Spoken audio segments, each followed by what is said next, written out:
नमस्ते। विज्ञान के इस खास एक्सप्लेनर में आपका बहुत बहुत स्वागत है। आज हम भौतिकी यानी फिजिक्स के कुछ ऐसे फंडामेंटल कॉन्सेप्ट्स को डिकोड करने वाले हैं जो हमारी दुनिया को चलाते हैं। असल जिंदगी में हम काम, एनर्जी और पावर जैसे शब्दों का इस्तेमाल रोज करते हैं, है ना? लेकिन विज्ञान में इनका मतलब एकदम सटीक और सच कहूं तो कभी-कभी काफी हैरान करने वाला होता है। तो चलिए आज रोजमर्रा की बातों से थोड़ा आगे बढ़ते हैं और इन सिद्धांतों को विज्ञान के नजरिए से समझते हैं। तो आज की इस चर्चा में हम इन मुख्य बातों पर फोकस करेंगे। सबसे पहले विज्ञान में कार्य या काम की असल परिभाषा, फिर यांत्रिक ऊर्जा यानी मैकेनिकल एनर्जी के दो रूप, उसके बाद ऊर्जा संरक्षण का नियम, शक्ति या पावर क्या है, और आखिर में कुछ जरूरी फिजिक्स के फॉर्मूले। तो शुरुआत करते हैं हमारे पहले भाग से, विज्ञान में कार्य की परिभाषा। अब एक बहुत ही दिलचस्प सिचुएशन इमेजिन कीजिए।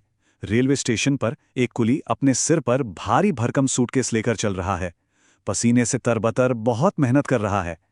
तो क्या फिजिक्स के हिसाब से वो कोई काम कर रहा है?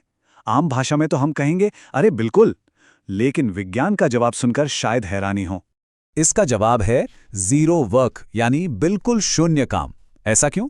क्योंकि विज्ञान कहता है कि जब लगाए गए बल यानी फोर्स और विस्थापन यानी डिस्प्लेसमेंट के बीच का एंगल ठीक 90 डिग्री होता है तो किया गया काम जीरो माना जाता है।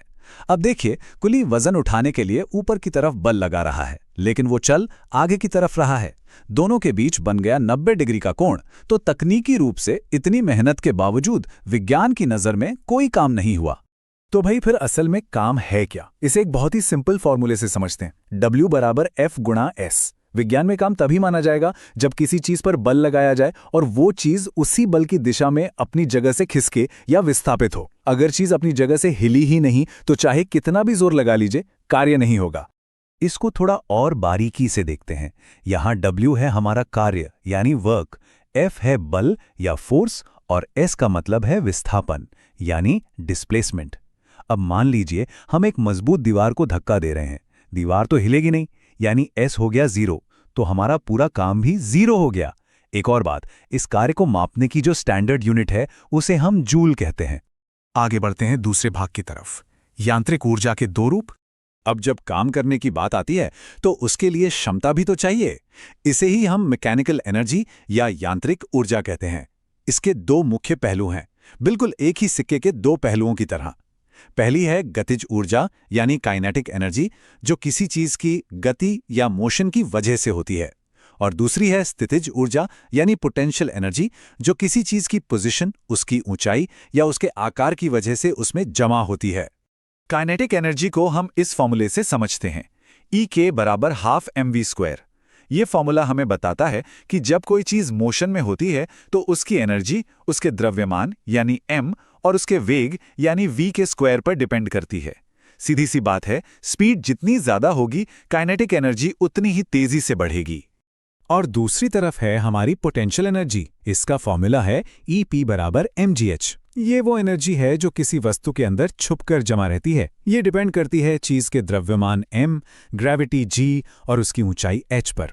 जैसे अगर हम एक धनुष को खींच कर रखें या किसी पत्थर को ऊंचाई पर ले जाएं, इन सब में काम करने की वो क्षमता स्टोर हो जाती है। अब इस फॉर्मूले में जो ये जी है ना, ये बहुत ही खास है। ये है ग्रेविटेशनल एक्सेलरेशन या गुरुत्वीय त्वरण, जिसकी वैल्यू हमेशा 9.8 मीटर प्रति सेकंड स्क्वायर होती है। ये वो ताकत है जिससे पृथ्वी हर चीज को अपनी तरफ खींचती है।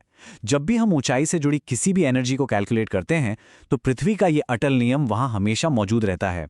चलिए अब बात करते हैं भाग 3 की, ऊर्जा संरक्षण का नियम। ये नियम ना फिजिक्स के सबसे पावरफुल और फंडामेंटल रूल्स में से एक है। ऊर्जा को ना तो बनाया जा सकता है और ना ही नष्ट किया जा सकता है।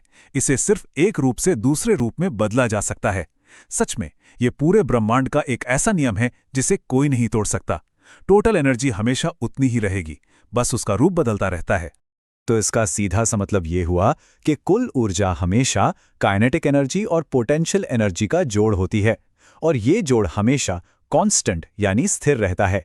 ये अपने आप में एक बहुत ही खूबसूरत गणितीय कहानी है। जरा सोचिए, जब कोई चीज ऊंचाई से गिरती है तो उसकी पोटेंशियल एनर्जी कम होने लगती है, लेकिन उसी वक्त उसकी स्पीड बढ़ने की वजह से काइनेटिक एनर्जी बढ़ने लगती है। बैलेंस हमेशा बना रहता है। टोटल एनर्जी कभी नहीं बदलती। अब आते हैं भाग 4 पर, शक्ति यानी कार्यती दर। अब ये पावर या शक्ति क्या भला है? ये सिर्फ काम करने की क्षमता तक सीमित नहीं है, बल्कि ये बताती है कि काम किस रेट या किस दर से हो रहा है। आसान शब्दों में कहें तो कोई काम कितनी जल्दी या कितनी देर में पूरा हुआ। मान लीजिए 2 मशीनें एक जैसा काम कर रही हैं, लेकिन जो मशीन उस काम को कम समय में निपटा देगी, हम कहेंगे कि उसकी पावर ज्यादा है। इसे एक बड़े ही लॉजिकल फॉर्मूले से दिखाया जाता है, P बराबर W/T, यानी पावर निकालने के लिए किए गए काम को लिए गए समय से डिवाइड कर दीजिए। समय जितना कम लगेगा, पावर की वैल्यू उतनी ही ज्यादा निकल कर आएगी। इसको क्लियर कर लेते हैं। यहां P का मतलब है पावर, W है काम और T है समय।